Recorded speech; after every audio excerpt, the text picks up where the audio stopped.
అవన్నీ కూడా బీఎఫ్ఆర్కి వెళ్ళిపోతాయి, ఉండే ఆస్తులు కూడా పోతాయి. ఆ విధంగా వీళ్ళు చేశారు. వీటీపీఎస్ కృష్ణపట్నం డిలే, దీని నష్టం 12,518 కోట్లు. Polavaram hydro electric project delay 4,737 కోట్లు. Additional impact of short term power purchases, ఇది అదనంగా 2,691 కోట్లు. 7,000 మెగావాట్ల సోలార్ పవర్ సెకీ ద్వారా కొనేదానిలో సంవత్సరానికి 3,850 కోట్లు. ఇంట్రెస్ట్ బర్డన్, ఎక్కువ అప్పులు చేశారు, దానికి వడ్డీ కట్టాలి, దాని భారం 10,892 కోట్లు. ఏవైతే అక్యుములేటెడ్ లాస్ వచ్చాయో అవన్నీ మీరు చూస్తే డిస్కామ్స్ లో, ఏపీపీడీసీఎల్లో 9,618 కోట్లు. బ్యాకింగ్ డౌన్, వాలంటరీగా నిలిపేసి షార్ట్ టైం పర్చేస్ కొన్నారు, దానికి 3,035 కోట్లు. మొత్తం కలిసి ఒక అసమర్థుడి పరిపాలన వల్ల 47,741 కోట్లయింది. అంటే తిక్కలోడు తిరణాలకు పోతే ఎక్కడో దగ్గర సరిపోయిందంటారు. ఆ పరిస్థితిలో మనం ఉన్నాం. ఏంటిది? ఏంటి పరిపాలన? ఇలాంటి వాడు అర్హత ఉందా పరిపాలించడానికి? ఇలాంటి వ్యక్తుల్ని సపోర్ట్ చేస్తే ఏమవుతారు? ఎక్కడా లేనంత నష్టం జరిగింది. అది నా బాధ, ఆవేదన. ప్రతి ఒక్కరు అర్థం చేసుకోవాల్సిన అవసరం ఉంది. ఇంకా ఫర్దర్ గా డీటెయిల్స్ పోతే నెక్స్ట్ ఇది ఒకసారి చూస్తే వీటీపీఎస్ 55 నెలలు డిలే అయింది. కమెన్స్మెంట్ నిలిపేశాడు. డబ్బులు కొరత లేదు, డబ్బులున్నాయి, ప్రాజెక్ట్ స్టార్ట్ చేశాం, కావాలని ఇది ఉండాలన్నా వద్దా అని డిలే చేసి తర్వాత ఆపరేట్ చేశారు. 55 నెలలు డిలే అయింది. దాని కాస్ట్ వచ్చి 2,029 కోట్లు అదనంగా కాస్ట్ పడే పరిస్థితికి వచ్చింది. అదే మరి ఇంకొక పక్కన 21 మిలియన్ యూనిట్స్ ని ప్రొక్యూర్ చేశారు. దానివల్ల భారం 4,895 కోట్లు.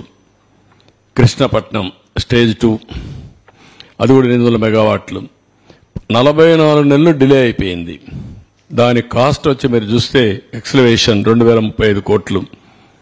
ఇంకొక పక్క 12,000 మిలియన్ యూనిట్లు ప్రొక్యూర్ చేశారు, దీని కాస్ట్ 3,860 కోట్లు. మొత్తం ఇక్కడ చూస్తే ఇవన్నీ కలిపి టోటల్ డిలే అయిన దానివల్ల 12,818 కోట్లు. ఎవడైనా సరే గవర్నమెంట్ లో ప్రాజెక్ట్ వచ్చిన తర్వాత సమర్థులను పెట్టుకొని ఇమీడియట్ గా ఆపరేట్ చేస్తారు, కంప్లీట్ చేస్తారు. ఒక అసమర్థుడి యొక్క దీనివల్ల నీళ్ల పోసిన ఇదయింది, 12,500 కోట్లు పోయింది.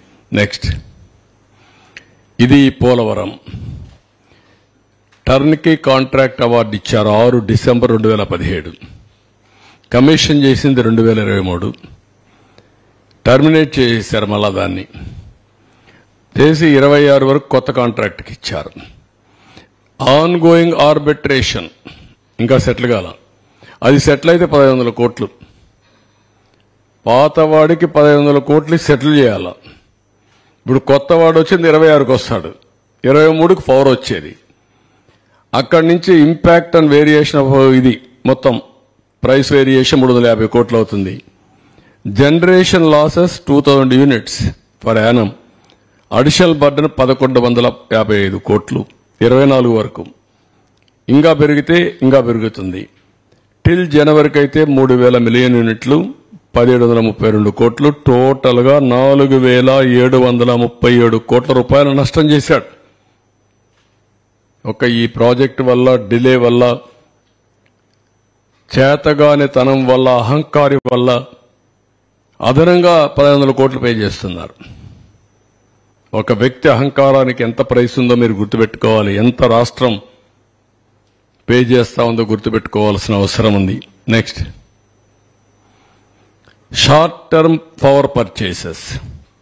ఇక్కడ మీరు చూస్తే short term power purchases increase ఒకప్పుడు 3,373 కోట్లుంటే 3 మిలియన్ యూనిట్లుంటే అది 19-22-23-24లో 11,655 మిలియన్ యూనిట్లు కొన్నారు.